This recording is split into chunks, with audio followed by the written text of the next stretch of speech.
implemented. I know there are private entities out there that do that. I know there's some individuals that put these times like this, you know. Got so cold last night. When I was out today picking up a lot of those yard signs, people have been very supportive with, you know, got buried in the snow. Yeah. But I heard about, you know, furnaces breaking down, pipes breaking, you know, those kind of things. So cold weather really does have an effect. And, you know, we need to make sure that our neighbors, especially if they're elderly and they're alone, you know, we check on those folks and we make sure that they're being taken care of. Right. Absolutely agree with that. Babe, will you take care of the questions if you see any pop up? Yes, absolutely. Okay, go ahead. So first question, what is your plan to navigate the unhoused population within the city? So it's a great question. I have been working with folks that are been working within the state. I know Eric McGuire is working with some homeless initiatives, housing, who they will specifically cater to. I know that Chris Loris was brought down from the state. They're doing a lot of legwork in regards to the numbers and stuff. And I stated within my Merrill page that I understand there's going to be homeless and we're going to be there for them. Pre-COVID, we had between 85 and 105 homeless individuals within our community. And we were very capable of handling those numbers. So what I'm going to work to do is I'm going to work with our house reps and these other community partners to make sure that Rutland City has what it can basically handle through, let's call it the health and mental health aspects. The drugs are always going to be a related issue or mixed in there as well. But 800 people was just absolutely crazy. It was too difficult for this community to handle that. The state never should allow that to happen. And that's one thing that I've looked at. The number is between 85 and 105, and that's a number that if when I become mayor, I will gladly support to be able to utilize what we have for resources out there. Perfect. Thank you, Alyssa, for the question. Next, we have Lewis. I want to know about Meadow Street. It was supposed to be done 11 years ago, and it's supposed to be done again this year. What's going on with it? So is Lewis asking about the sewer separation or the paving? Do we know specifically what his question is? And I'll just refer to it that way because, you know, as city clerk, I was there for 14 and a half years. I worked within the dynamics of the administration. One thing that I always prided myself on was I really had my so-called thumb on what was going on because of what department I ran. I worked with all department heads. My understanding, Ted Gillen, Jim Rotundo, who was the previous engineer, Ted Gillen is the assistant engineer. He's going to be getting his full engineering license. Ted is a remarkable young man, family man, great for this community, loves Rutland, and he's doing everything he can to make sure that resources are going to come here. So there's a lot of infrastructure underground.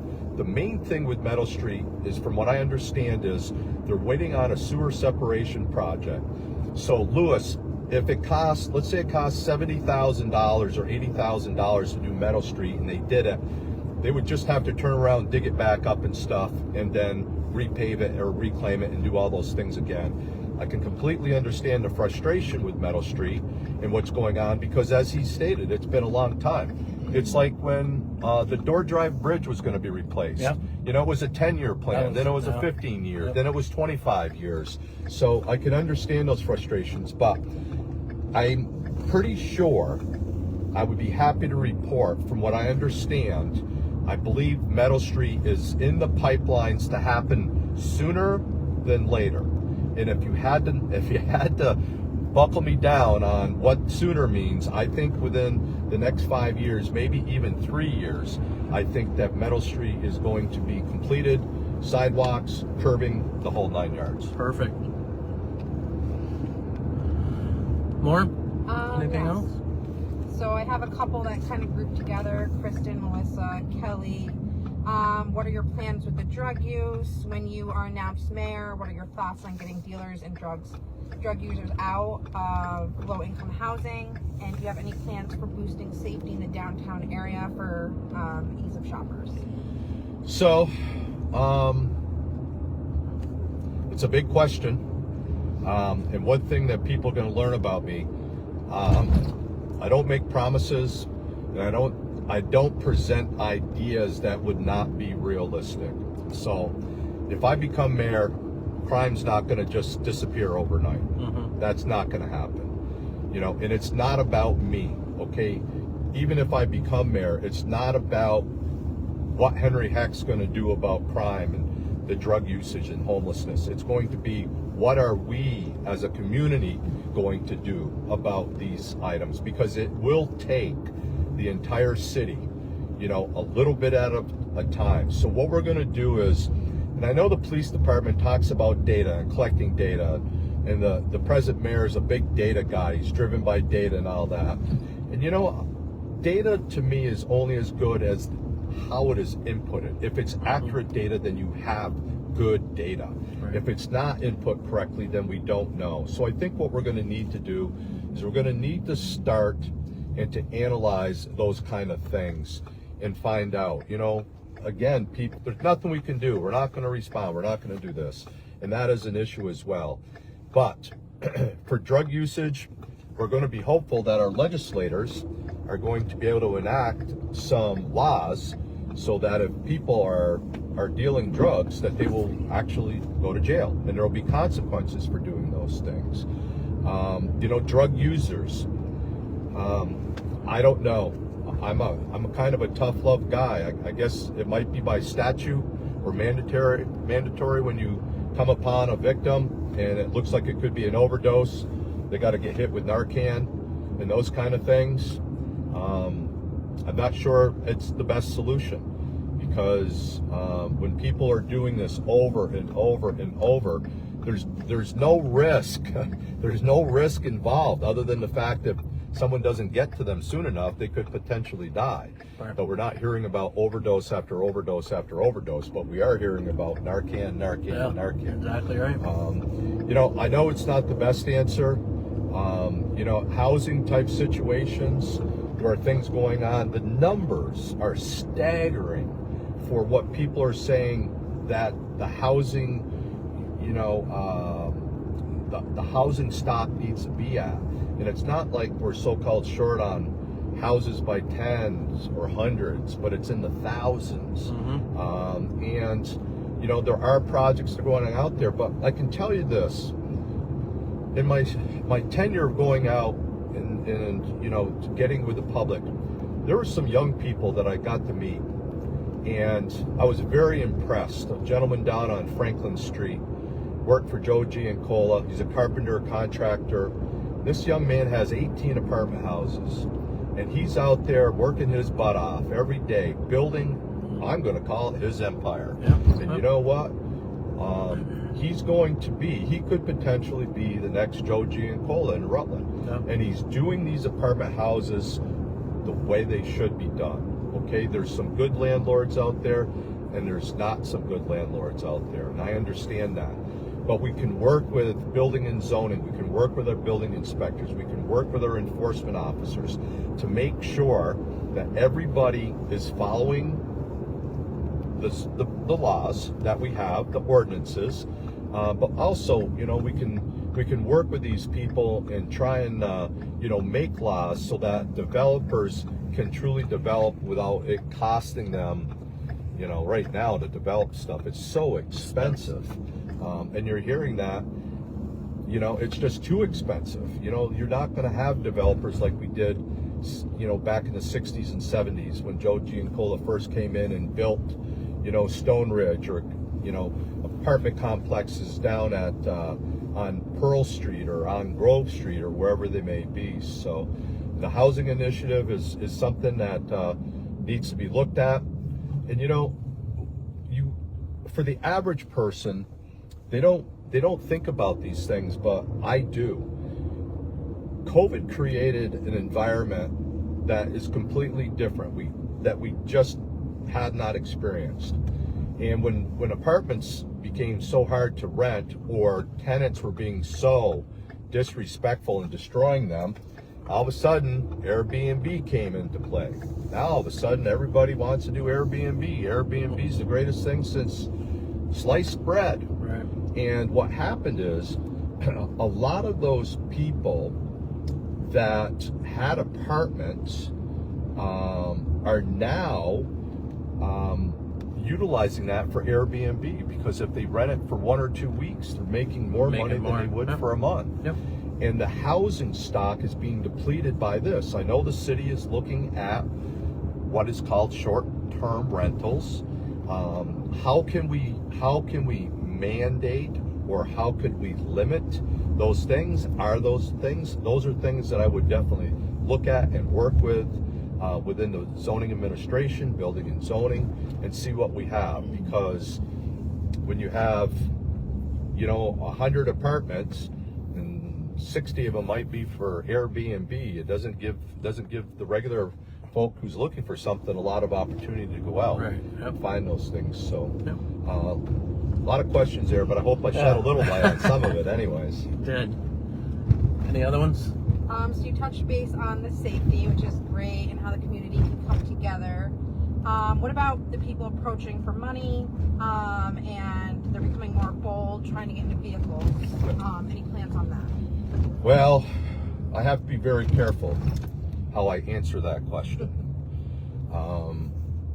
I hope I never come across someone that's bothering a young lady, a woman, a grandma, or an elderly woman, because it's probably not going to end well for that individual. Yep. I will ask them respectfully to move along, and to please not to bug those people, and to maybe shed a little light on, you know what, you can panhandle all you want, but if you don't do it respectfully, there are consequences to those things. People fall down all the time. I just don't know how that happens, but it does happen.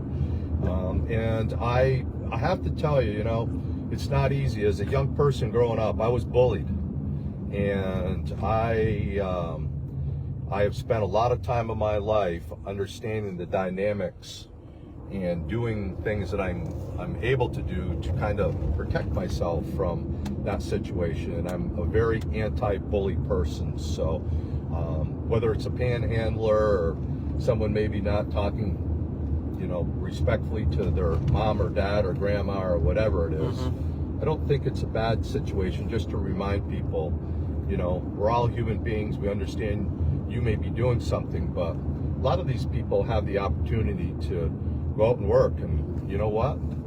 They're making a lot more money panhandling than they are working. Yep. They just need to figure out, and people really need to become more aware. And if someone is harassing them, and the person has said, "I'm sorry, I don't have any money, please leave me alone," and they have to say that more than twice, I believe then that something needs to be done. A phone call, I guess they're called rape whistles, I guess they're called mace containers, I guess they're called, whatever, and just let the person know that, harassment's not going to be tolerated. And I understand for females specifically, it may not be the easiest thing to do, especially older folks. So I think that, if they're out and they are approached, they could always look to someone. I always found that there's people out there that would be willing to help. And I think that at the end of the day, if someone could, just look at someone, or, we're out there doing something, I always pay, pretty good attention to what's going on with my surroundings. I'm always knowing where I'm at, locations and those kind of things. And if I see something, I would just, politely ask the person to move along, and the person's got nothing for them. So we'll try and do it as politically correct as we can. But, there needs to be these malls, outlets, plazas. I think they have the ability to do more, and I think that within Rutland City itself, I would do what I could to,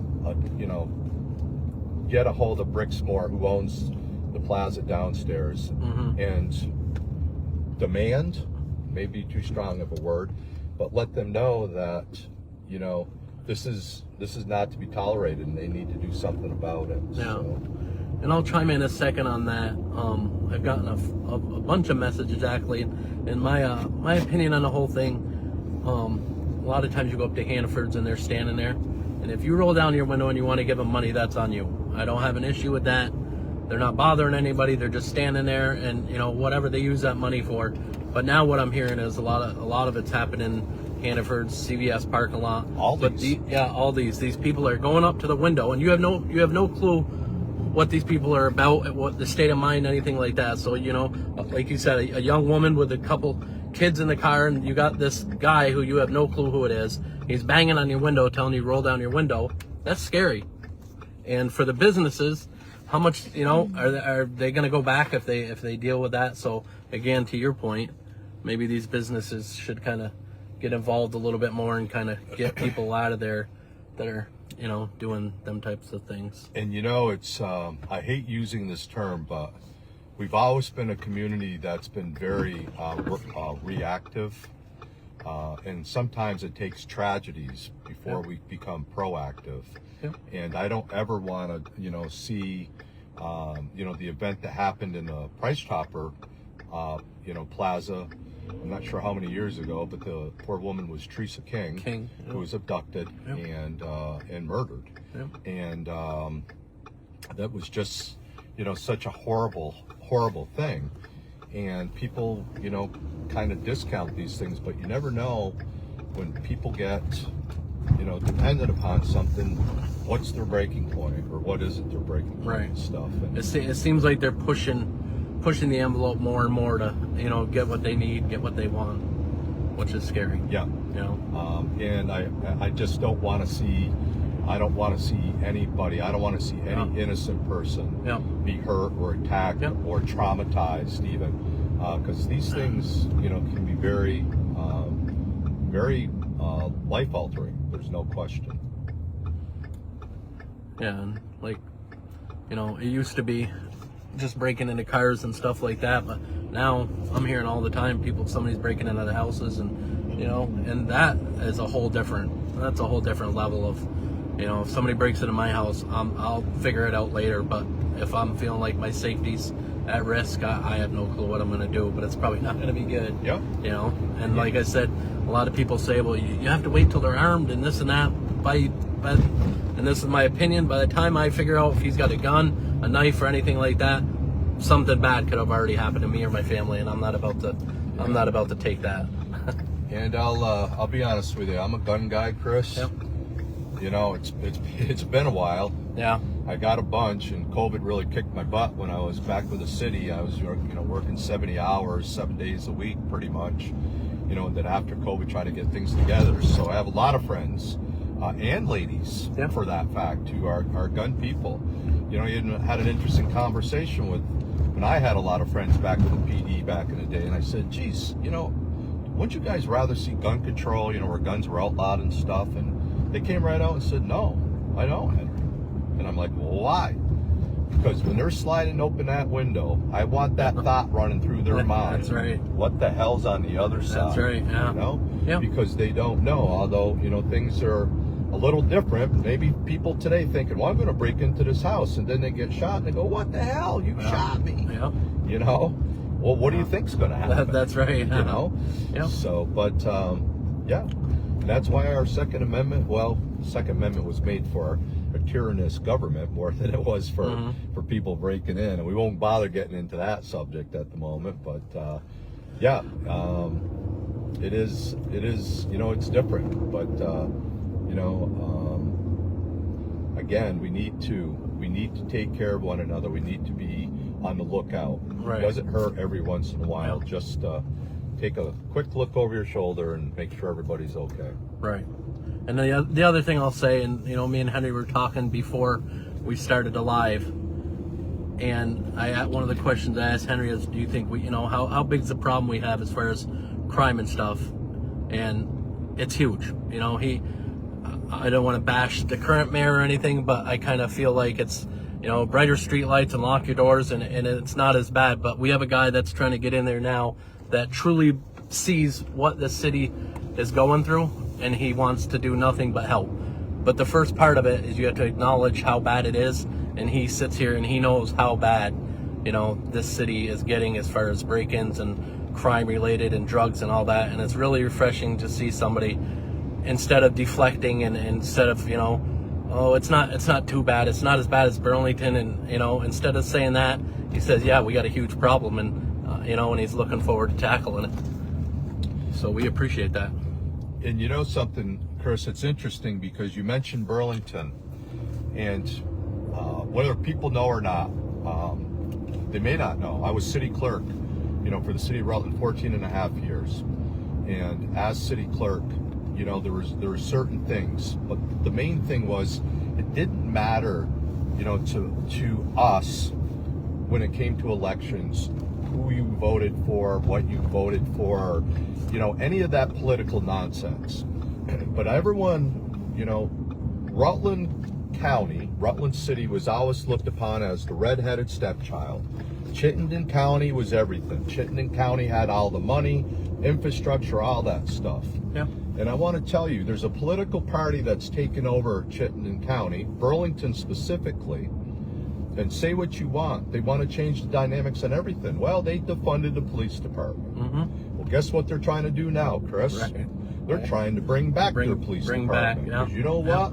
It's the goddamn Wild West up there. That is for sure. And, you know, I don't know about this current administration, but you hear about some details of the groups and how they're doing things, and that's what they're looking to do. They're looking to bring Burlington to Rutland, Vermont. Mm-hmm. And I'm telling you right now, we don't want Burlington to come to Rutland. Absolutely not. I've been here 63 years of my life, and I can tell you this, Rutland is not what it was once, okay? That doesn't mean it can't come back to a semblance of what it was. We have a great community. We have great restaurants. We have great, you know, food places. We have great local high schools, sporting events. You know, went to the Rutland MSJ basketball game on Friday, and my son, who's older, 30, 31, he's been out of high school for a little while.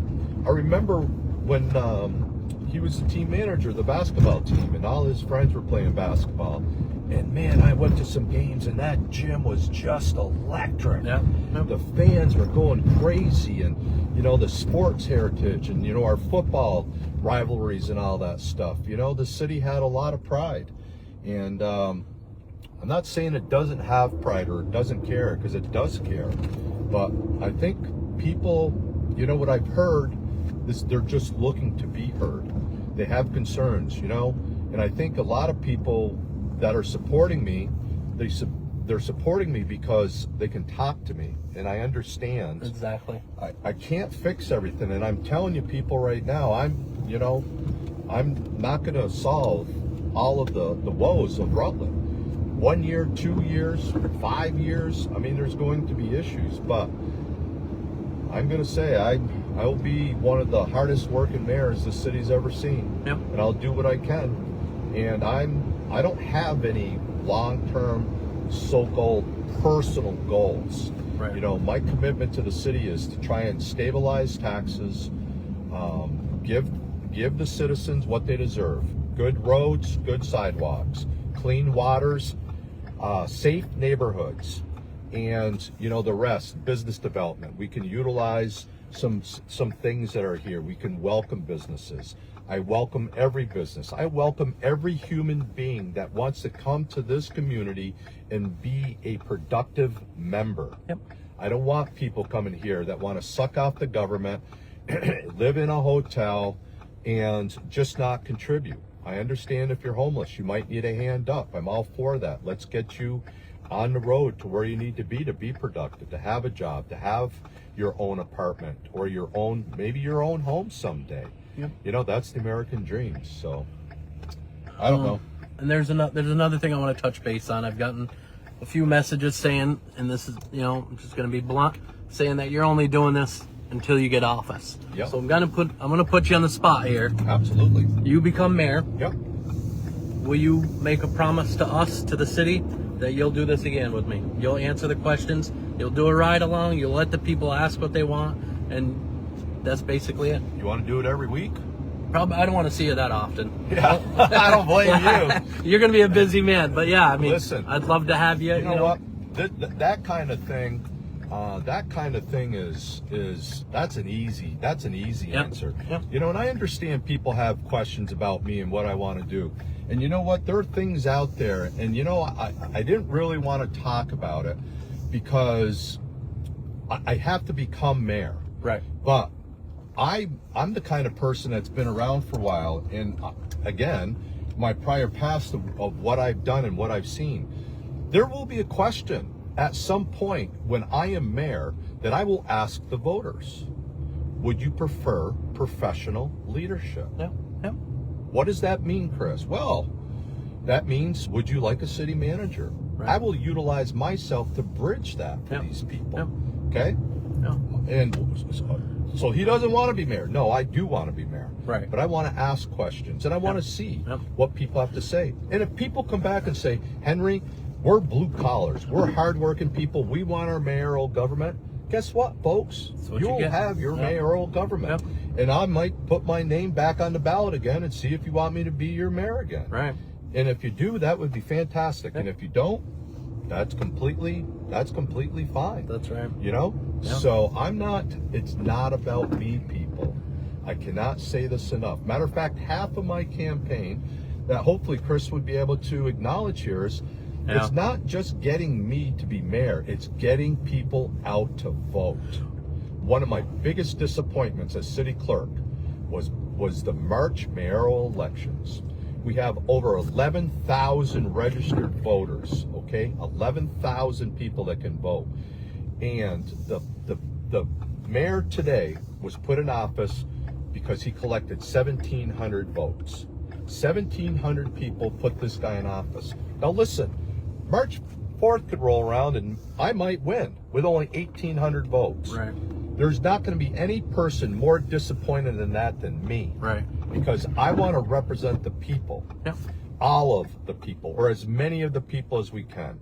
But at the end of the day, I want to do what's best for this community. So making promises is not what I'm about. Yep. I don't have a personal agenda. I'm not looking to build a bookstore or a hotel or a library with my name on it, do any of those things. Right. I want to see this community have things, but I want to be able to at least have us afford all of those things. And, you know, there's a lot of needs out there. We're going to have to be diligent, I guess is the word, in regards to looking. We can't go out and bond every single election. We're going to have a $3,000 or a $3 million bond. We're going to have a $10 million bond. Next thing you know, when these things start to come, you know, when you got to pay it back, and all of a sudden taxes don't go up, but your taxes do go up, even though the budget may be the same or lower, and you say, well, how is that? That's because bonds are coming due. Yep. And those are dynamics that a lot of people may not quite comprehend. You know, when you check that box and you award money to all these social service agencies, all these bonds, all these infrastructure things, you're going to pay for it, whether you own a home or not. If you rent, your landlord's at some point going to have to raise your rent, and that's going to be the reason why. So we all pay for it. Perfect. Any questions, Sam? So you've touched base on a lot of great topics. Before we continue on, a few questions. The people that support you, how can they get a sign for their yard?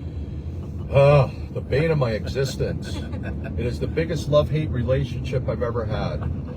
I love the fact that people are still wanting signs, and I will get them signs. You know what? If you guys could do me a favor, believe it or not, I have over 200 signs out right now. Yeah. And I spent 4 hours today going around just basically trying to recover, I think maybe 50 of those that were buried in the snow. Yeah. So if I get you a sign, I'm going to have to ask you to treat it like it's a little baby. Yeah. And when it gets blown over, if you can't get it out because you can't do anything, you're going to have to call me, or we're going to have some maintenance, because I'm coming to a point in my campaign where, a week ago, my friend and I, we put over 40 hours into doing lawn signs and banners and stands. So, Yep. but to answer the question, they can, if we're friends on Facebook, they can message me. If not, then what do you think, Chris, is the best way to do that? They could send a message to me. I could pass it along, and we can do it that way. And then the other thing I'll touch base on is if they can't get a hold of you to go fix the sign, feel free to message me. I'll go out, pick the sign up, I'll shovel around it. I'm sure there's a lot more people that would love to do that. But anyway, Vermont Citizens Against Crime, I know they're good people. If you message them, they can there's a lot of people that can get a message sent to you pretty quick. And I know you have your own Facebook page there. Yep. So, and I don't have a problem. I really don't. I want to make sure it's done correctly. So I don't have a problem. Once I have the address, I will absolutely get folks signs. Yep. And I want to be responsible because, it's not so easy. It takes a drill gun and a bit to get down into our frozen tundra now and stuff. But if that's an acceptable form, just to have them reach out either to me through Facebook, Messenger, text messaging. I'm not a hard person to find out. My cell phone number is plastered because I'm a board member. If you go to City Hall's website under appointed and elected officials, you have all the contact information for all of your representatives out there. Yep. So you folks should really utilize those people and understand that if you're having problems and the police department's not being responsive, I start calling my select members. Yep. I'd start with the board president and work my way right down through and let them know you're not happy with what's going on in your community. Yep. But I got off topic there a little bit. We were talking about signs. I'm sorry about that. Okay. Next one. So great. So if you want to sign, just feel free to reach out to either Chris or me. Next question. How many officers on the Rutland City Police are solely assigned to narcotics and dangerous drug investigations and gangs? Do you happen to know? I would absolutely be lying if I even guessed. I believe we're in the 30-ish. So they had a division. I'm wondering if it's BCI they're talking about, the detectives. I think at the end of the day, it's a large number. If I had to guess, I'm thinking 3 to 4. But that is something that if they really want to know, we can get that information for them. Yep. Great. So this is from Speedy Lube. We're actually driving by them right now. Henry was the only one from the city that took the time to stop into our business on Woodstock Ave to see how the road diet was affected our everyday operations. I'd like to know where he stands on this now. I know many of us business owners are not happy with this change. And if it's Lisa, who I might be thinking, if that's who it may be, it's a great question. I did answer it when I kind of made my announcement. I know that the current administration is gathering data to look at specifics. So I'm probably going to dig a little deeper. This is the answer to the question, as best as I can put it. I was not in favor of going from 4 lanes to 2 lanes.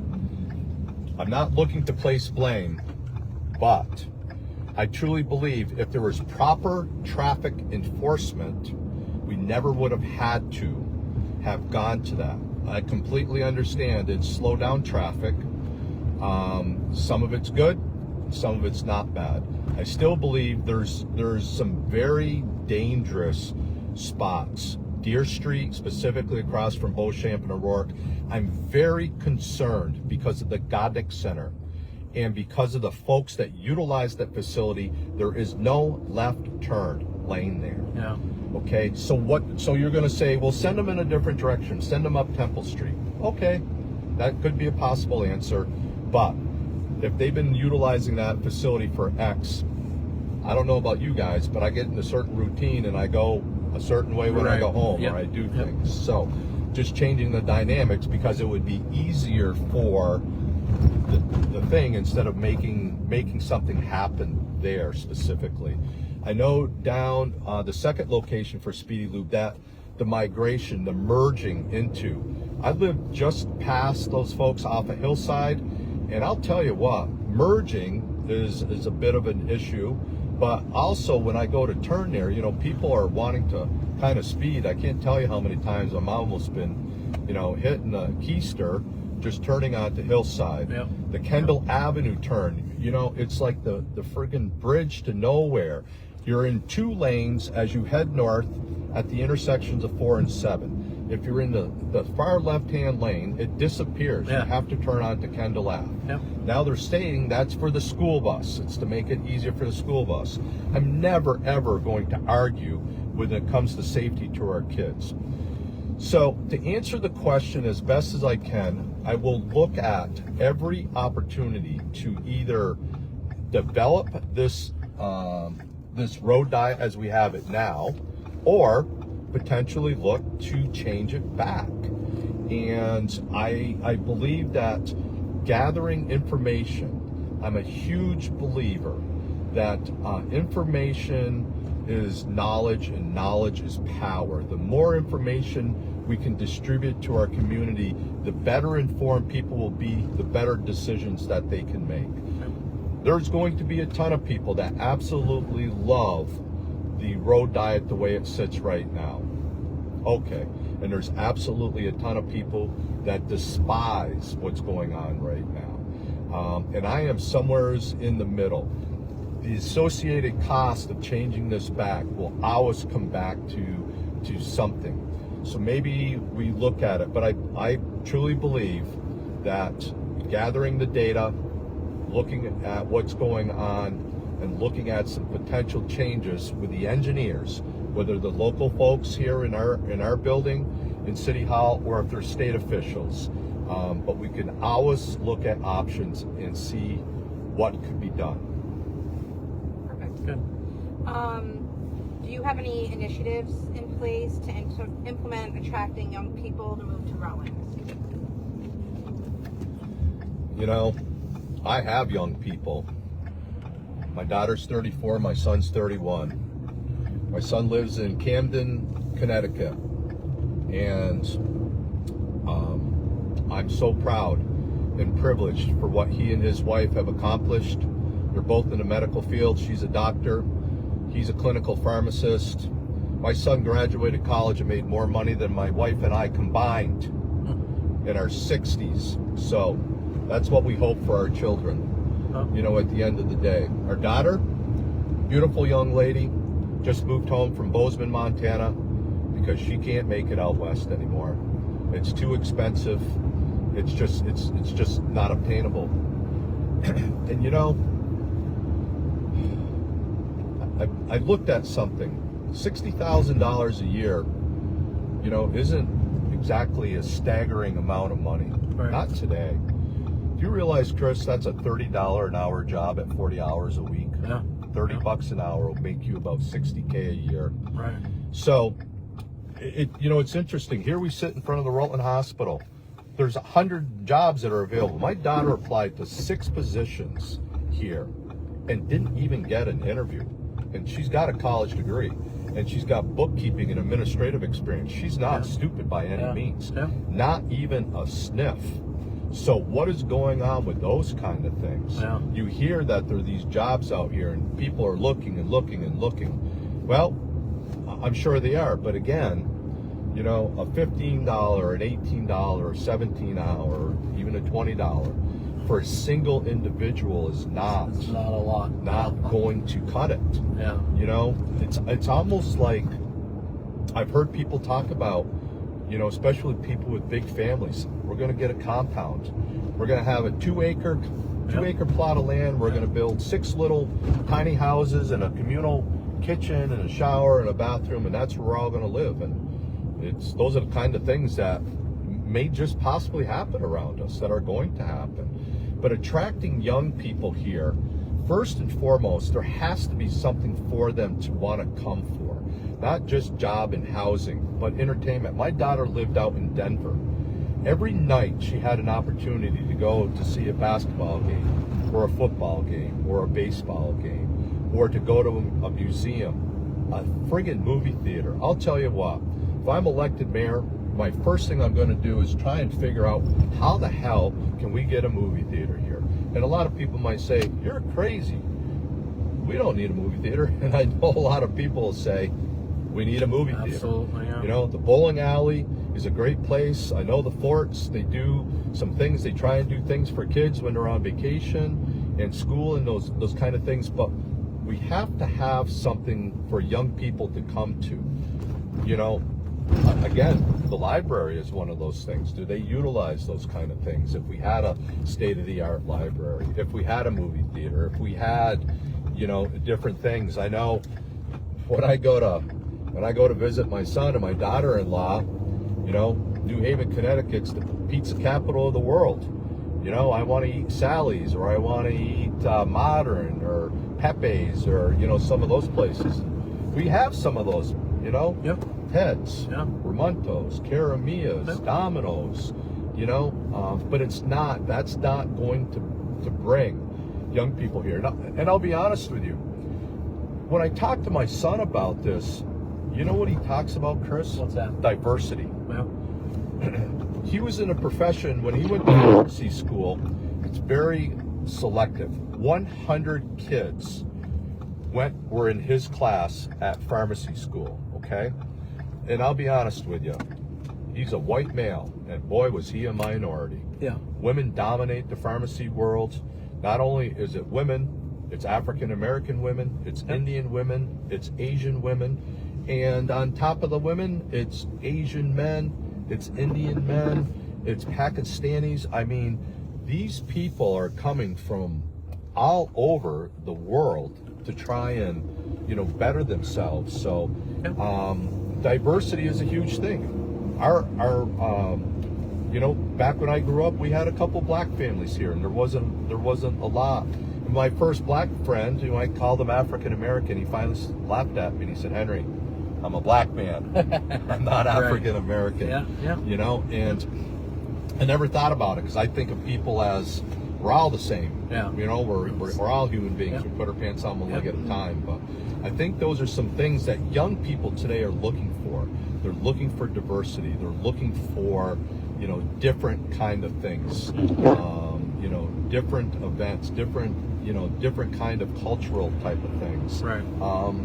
And we've tried, and we have some of those things, but we're not a metropolitan or a big city for sure. So it's a great question. I'd love to have them here, but I think the number one thing is probably income, and can they survive when they come here. So I think the job market is probably the number one in well-paying jobs. Right. Any more? Do you have a stance on the housing facility that they're proposing for the Loretto home? I don't. I know, and I have to be careful sometimes if I'm privy to information that I can share or not share. I don't believe it's like a top secret thing. I believe they're looking in regards. The state is moving, is my understanding. The state is moving in a direction when it comes to homeless, family and kids specific. That's the number one priority is families with children. The second priority is the elderly.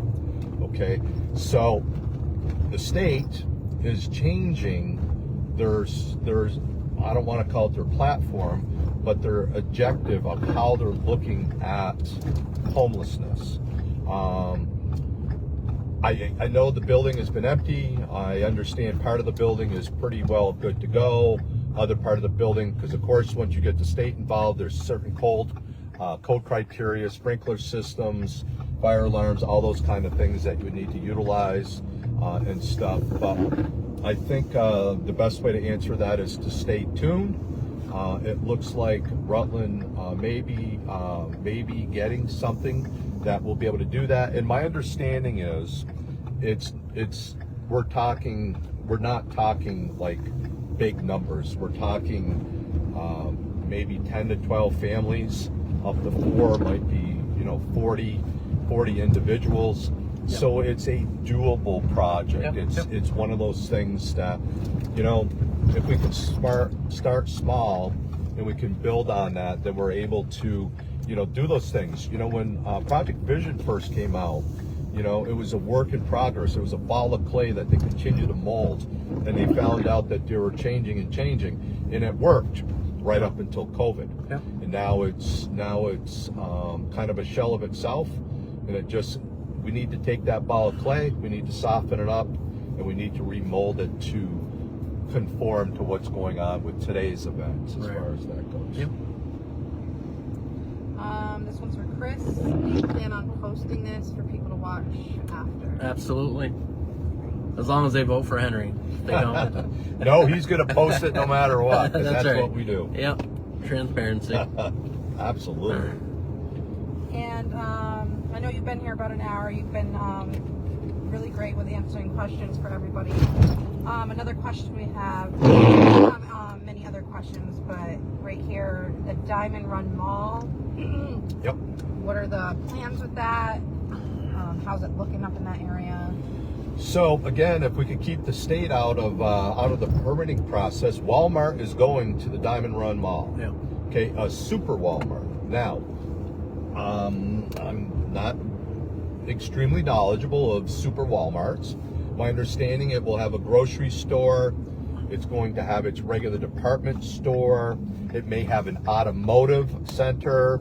You remember the old Sears when it was in a Diamond Run? It had a photo place. You know, people don't even do photography like that anymore. I don't know, eyeglasses and all that. But I think the most important thing, okay, I'm not looking forward to the revenue loss when Walmart vacates downtown. That is a huge, huge revenue loss for the city, okay? It's probably the largest supplier of the 1% tax out of any other entity that we are collecting from. There's probably no question in my mind about that. But I also think that utilizing the Diamond Run Mall, listen, even though it's going to be in Rutland town, okay, we are going to, as a community, we're going to need partners. Rutland City is the hub. It's the city. It's going to be the center of the beehive.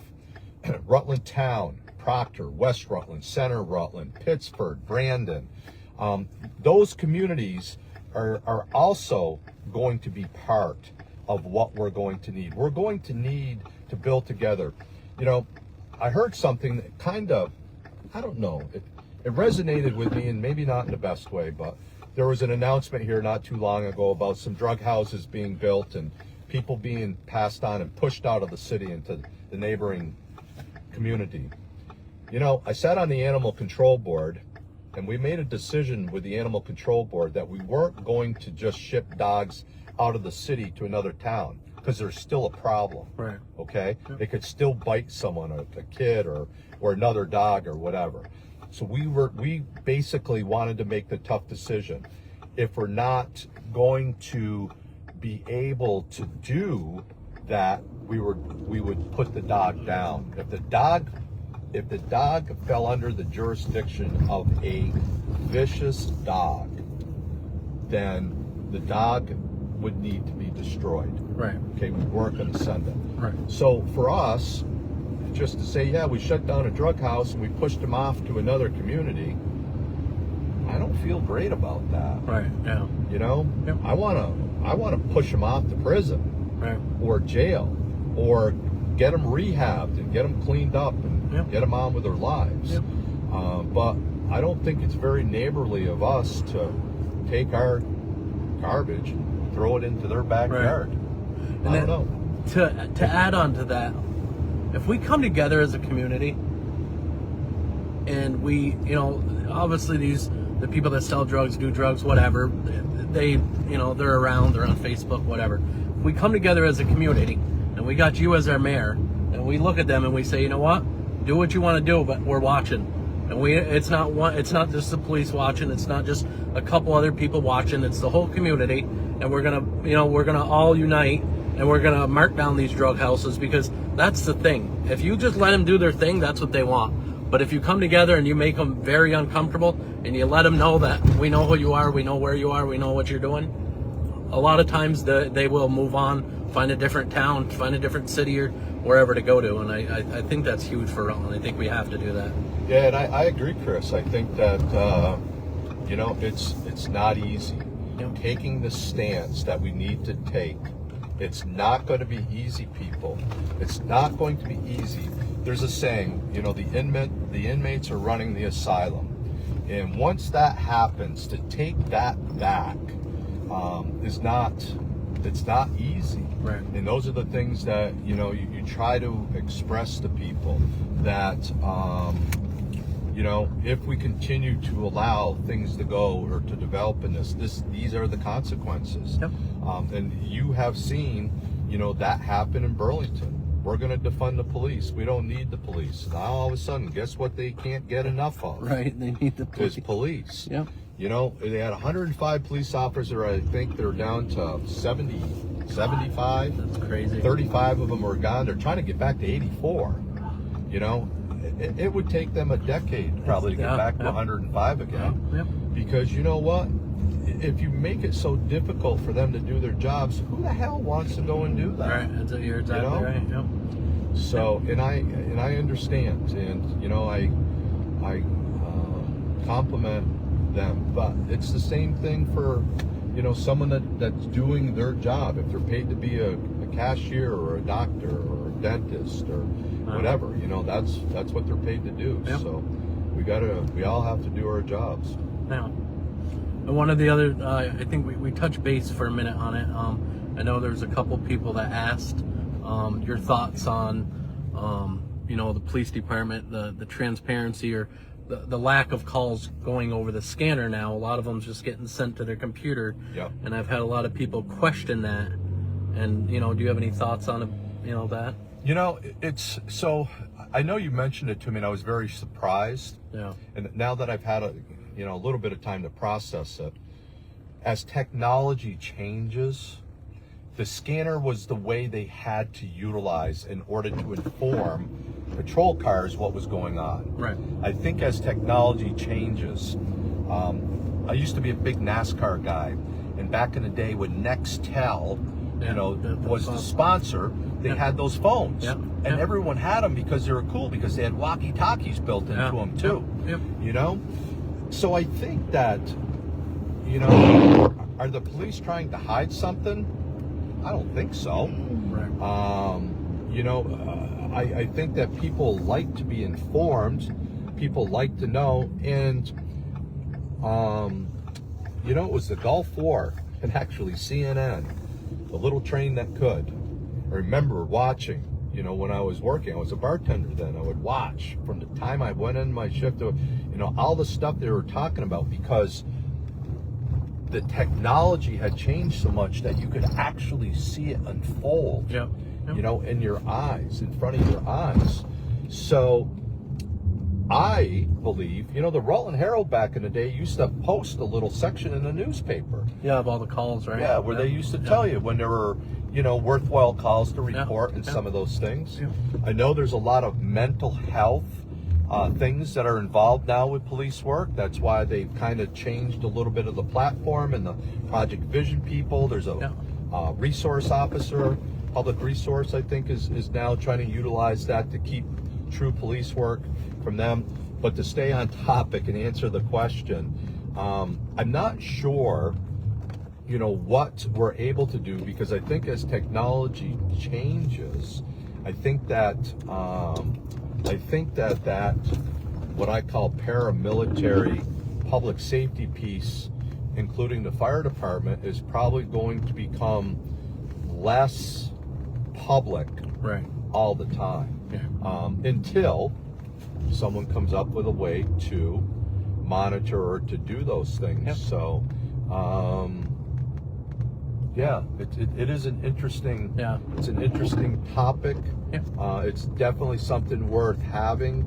And you know what, maybe there's a police commission, which is kind of a community resource thing. They oversee the police department. They're the directors of the chief and all those kind of things. Technically, it's what it's supposed to be about. Yeah. Maybe we have someone who's a public, representative, or someone who wants to be there. I mean, all of these meetings are open, Right.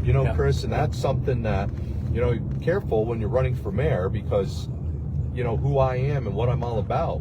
Right. And as clerk, I always was a little frustrated, and I would say, people, all it takes is for you to get your little fanny up off the couch and That's get right. out there and check a box. Exactly and right. Throw it in a ballot machine. Yeah. We're not asking a whole heck of a lot. Yeah. We're not asking for money. We're not asking for hours of your time.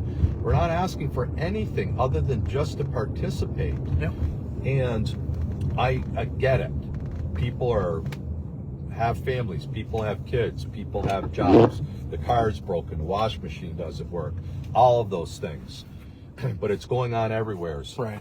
we still need to participate in local government, on a board, school commissioners, DRB, planning commissions, all of these things. All of those things that are out there are mainly volunteer boards and stuff. These people aren't getting paid. It's all their time, and it's a commitment. Not asking them to even join a board, but just to participate. Yeah. If you have a building going up around you and there's a notice saying that this is going to happen, you should go to that DRB meeting and see what it's going to be. And if you're okay with it, then your questions have been answered. But if you're not okay, then you have a place and a forum to speak out and to state your case. Yeah. So. All right, well, we're going to wrap up here soon. Is there any more questions for you, Sam? Is there kind of No more questions. If there's one I missed, please feel free to send it in the chat now. Yeah. Henry, thank you. You've answered a lot of great questions. It looks like you've gotten a lot of support through this chat here. Awesome. Yeah, definitely a lot of support, and you've been very honest and upfront, which the citizens like to see. So if you ever want to do this again, definitely let us know. But so far, nothing right now. Yep. And Chris, I'd be happy. We don't have to, set a concrete date tonight. Yep. But I think that we're 4 weeks, not a little, somewhere between 4 and 5 weeks out. Yep. If you wanted to do this one more time before or 2 more times, I think that I absolutely don't have any problems. Yep. I love getting with folks like you and being able to just have an open conversation. Yep.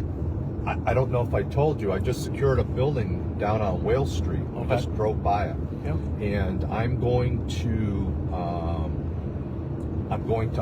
open it up. It's not gonna be anything great. I'm gonna throw a little table and a couple chairs in there. Yep. But I'm going to, post to Facebook. Listen, today from X to Y, I'm going to be there. If you want to come down and register to vote, if you want to come down and figure out how to request an absentee ballot, you want to come down and just chew the fat. Yeah. You got a problem. Is there something I can help with these kind of things? So I'm going to make myself accessible. Tomorrow I go to the legislative breakfast. I'm going to go, there's, I believe it's the Rotary function at the Legion at 12:15. I have a board meeting tomorrow night at 7. I still have probably 8 hours of unburying lawn signs and digging out those guys and stuff. And, Tuesday and Wednesday, and, we're still moving forward. I mean, the campaign is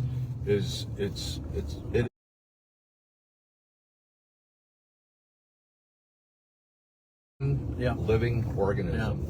And you have a ton of support. Like, I drive through the city and I mean, you see them signs everywhere, and I honestly think, with doing this and like something you just said, a lot of it is, answering people's questions, and nothing against current mayor, but when he does his meetings, they get the questions all set up and everything before, and then they kind of nobody wants to do that. Somebody wants, sometimes you can't answer them questions, but at least you get to ask, and at least you make yourself available. And you've corrected me many times when I messaged you. You said, it's not me, it's us, it's a community, it's all of us, it's not me. And for me, that was when I was like, what, this guy, we got to get this guy in there, because you're with us, you're standing next to us, you're not above us, you're not, and that's what we need in the city. And I'll tell you this too, whether I'm the mayor or I'm not the mayor, I'm still going to be a guy. When I make friends and people want to be associated with me, you know what? If you and I, if this was the last time we talked and I didn't become mayor, Yep. and 2 years down the road, I bumped into you, I would treat Yep. you like the brother I hadn't seen in That's 2 right, yeah. years. Yep. You know, how are things going? I hope the best for you and your family, and you know, all those kind of things, Yeah. because that's, you know, that's just what it's all about Yeah. for me. And I joke around with people, not really joke, but I'll tell people, you know, Henry's going to get it hands down. It's not even going to be close. And I say that because, and not to jinx you, but who we have in there now, the people aren't happy. The people are just they're not getting what they need. So the one thing I was going to comment on that, and I wrote it, and I seriously mean this, and I'm not sure, ma'am, if you feel the same way, but people just want to be heard. Yep. They just want to have someone that's going to emphasize with them, just have some compassion to understand what they're going through. Yeah. Okay? They may ask you to solve a problem, and you might be able to do that, and that's a bonus. And you may not, and that may not be a bonus. But what I'm hearing is people are just not being heard. Yep. They want you to understand that this is what I'm afraid. I'm afraid of walking here. I'm afraid of being there. And you know, I have a friend, Sherry, who commented you because she was having a problem. Yep. For whatever reason, she reached out to you, and Yep. you know what you said? Sherry, I'll be right there. Yeah. You know? Yep. I'll fix it. I can help, or I can at least acknowledge. Right. Acknowledge. Yeah. And that to her, because she had the other side when she called the PD, Yeah. and the dispatcher was rude and disrespectful, Yeah. and made her feel like shit, Yep. because she was calling in, basically laughing. I've been there, done that. When I first started this, I used to call at night and just say, "Hey, this is what I'm doing," and I think I did it 3 times. And the dispatcher was she's like, "Why do you keep calling? What?" I'm like, "I'm just letting you guys know. So if you get a call, Yep. you know, it's me." And she's like, "Yeah, you don't have to do that." And I'm like, "All right then," and that's where it ended, you know. Yep. But yeah. I just have 2 quick questions, if you don't mind. One was, can you explain the $80 million bond the current mayor has proposed? How can Rutland afford this? And then with the new Walmart, what will be happening with the old Walmart? So the 80 million, I believe that's what he calls his CIP. That's the capital improvement plan. That will happen over a period of time. It could be 25 years. And every year there will be something that the department heads, according to him, have requested. Okay? So the total will be 86.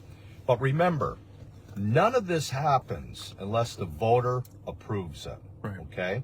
Which I make it sounds like, ooh, we have options. But again, as clerk, the people in this city have always given with their hearts. They always approve money questions. And I'm here to tell them, you don't always have to approve every money question. Yep. You don't. Okay? There are things. There's a bond coming up. It's, I think, $3.38 million. A fair portion of that is going to the recreation department for a new ice chiller at Giorgetti. Okay? A lot of people would say, oh, we don't need that. You know, that's a waste of money. If you don't play hockey, I could see that. Yeah. But the part that I'm telling you is, they have equipment that was given to them, I believe it was from Essex. It's now 35 years old. The longevity of that equipment's about 15 years. It contains Freon. Freon is a very dangerous chemical gas. Yep. That if it leaks, it can create some issues. I talked with the director up there, Tyler Dolan. What are we looking at, Henry? You know, it needs to be replaced, but we're making sure that the community, that neighborhood's safe. So that's a bond that's coming. That is something I could look at and emphatically support, okay? If people were to ask me, would you support this bond? There's some other things on there. The fire department needs a fire escape. I believe that cost of that is $275,000 or $300,000. I don't know the engineering structure. That seems like a lot of money for a fire escape. You know, have we done our due diligence to make sure? What you hear back is, it's COVID. material costs are 5 times what they were before COVID. It's, it's X, it's Y, and it's Z, and all these things. So if we have done our due diligence and done the research to find out, do we need X or can we live with Y? Yep. And we'll make those decisions. So Yep. there is a bond that's coming up in March. It'll be for those specific items. I think it has something to do with maybe some other police infrastructure things. Their parking lots are decaying. They need to be paved. Same thing with the fire department, the back parking lot. So, it's an interesting question. When I first came on the board of Alderman Chris 18 plus years ago, the mayor at the time was John Casarino. Yep. And John and I may not have gotten off to the best start Right. in regards, because when I went to the fire station, there was literally a hole in the roof out in one of the bays where you could see the sky. Yep. And I'm like going, this is crazy. We can't let our buildings deteriorate like this. Yeah. So I got quoted in the paper, and Mayor Casarino was not happy with me. He Right. chased me down the hallway once on the way to a committee meeting saying, Henry, where the hell are you going to get the money to fix this? Where are you going to get the money to fix this? Yeah. And I turned to him and I said, John, we just can't ignore it. We have to do something. Right. Well, where the hell? Back then, the city had a cap. Yep. It was an 85 cent cap, and how that worked. And some interesting folks who wanted to vote on the budget, they got a charter change. Yep. And that now has produced what we have today, which basically at this point in time, our budget is, I don't know, somewhere between 23 and 26 million. But if you had someone that went in there and all of a sudden they raised that to $45 million and the voters approved it, Right. there's nothing you can do. It's Right. all voter approved. Yep. Yep. So again, that's the dynamics. If we can give people the information to understand, what that's going to happen if we're here together. There's post-employee benefits that retirees from the city get. Yep. Okay. Police department gets special concessions. The fire department, we pay for their insurance up until X. These are all things that go in. There's their pension. If that was cashed out today, Chris, that would cost the taxpayers over $7 million. Wow. Okay? And as time goes along, you can see the structure. In 2050, 25 years from now, one of the largest single post-employee benefits bill, whatever you want to call it, will be coming due. It's $1 million. Yeah. That is, no matter what happens, that has to be paid for. Right. And these are things when we do contract negotiations and we're looking at these things. Yeah, but we need this. But when I always look at this, how it will affect us down the road. Yep. Today it might be okay, but where will it be 5 years, 10 years, 15, yeah, 25 years? Yeah. Because those are the things, you want to bring young people here. Right. You're going to have to make it affordable Yep. for them. Exactly. To do those things. There's so much. There's so many marbles rolling around in my There's a lot. head Yeah. some days. Yeah. And the average Joe, I can understand how they may not want to be, as involved. And what they're looking for is good representation. Yep. People that will do what's best for them. And, all I can say is, if you don't like what's going on with your city now, Yep. Change. I am offering You're the myself change. to Yeah. make that change and to try and put us in a different position. Perfect. What was the other one? The Walmart. Walmart. What will happen with the old Walmart? Yeah. So Mike has put together, I believe, some kind of a committee. He likes to make committees to talk about what will go there, how it will go there, when it will go there, and it was my understanding. If you kind of remember, I did have to get some insight from the assessor. I thought that Walmart had purchased that part of the plaza because they went and did the parking lot over. Yeah. It was just that part. They went and built onto the garden center. They did some more stuff. So Walmart did that. It was subdivided, but it was never finalized. Okay. So my understanding is Brickmore still owns that property. Right. So the city can have some involvement, and we could wish for a Target, you know, a movie theater, a complex of maybe different entities. Maybe the library could go there with a movie theater and something else. Yeah. So it's great to talk about that. Right. But at the moment, there is nothing. Right. And the other big piece of that is, if it's not retail, that 1% local tax option will be, you know, I heard we collect anywhere between, you know, 1.6 and 1.8 million dollars. I would not be surprised if Walmart was, I'm going to say 40% Yeah. of that. So it will be a significant loss in revenue, Right. but that doesn't mean that we won't have options. Right. And I'll tell you what, I would trade revenue to have something that was so impactful. Mm-hmm. People, we gotta have, oh my God, this would be the greatest opportunity. We're not gonna make any money on it, Henry. Doesn't matter. It's going to do this for us in exchange, you know? Yep. So to look at it, and you know, there's bright, competent people out there. There's business folks.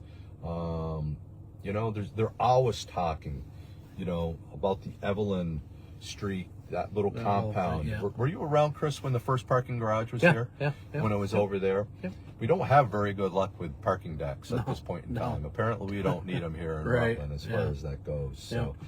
but you know, that's, I guess the best thing we could hope for is, whether it's a single entity or a double entity coming into that space to upkeep it, to bring people downtown, to keep the vibrancy going, and to continue to draw revenue from it. But at this point in time, I have heard of nothing. I know of nothing, and that's a Scout's honor. I don't know anything in that capacity. Perfect. Anything else? Nope, that is all. That's it. Yeah.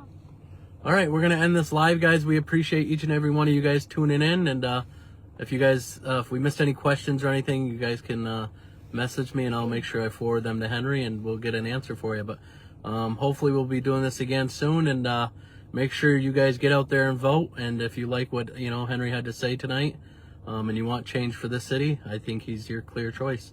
Have a great night, and God bless. Henry, anything you want to say before we go? Just thank you, everyone, for tuning in. Thank you, Chris. Thank you for all that you do. Not for tonight specifically, but for everything that you do. And yeah, I want everyone to be safe out there and know that you know, you have the ability to change. So you just need to go and get out and vote. Alrighty. Thank you. God bless, guys.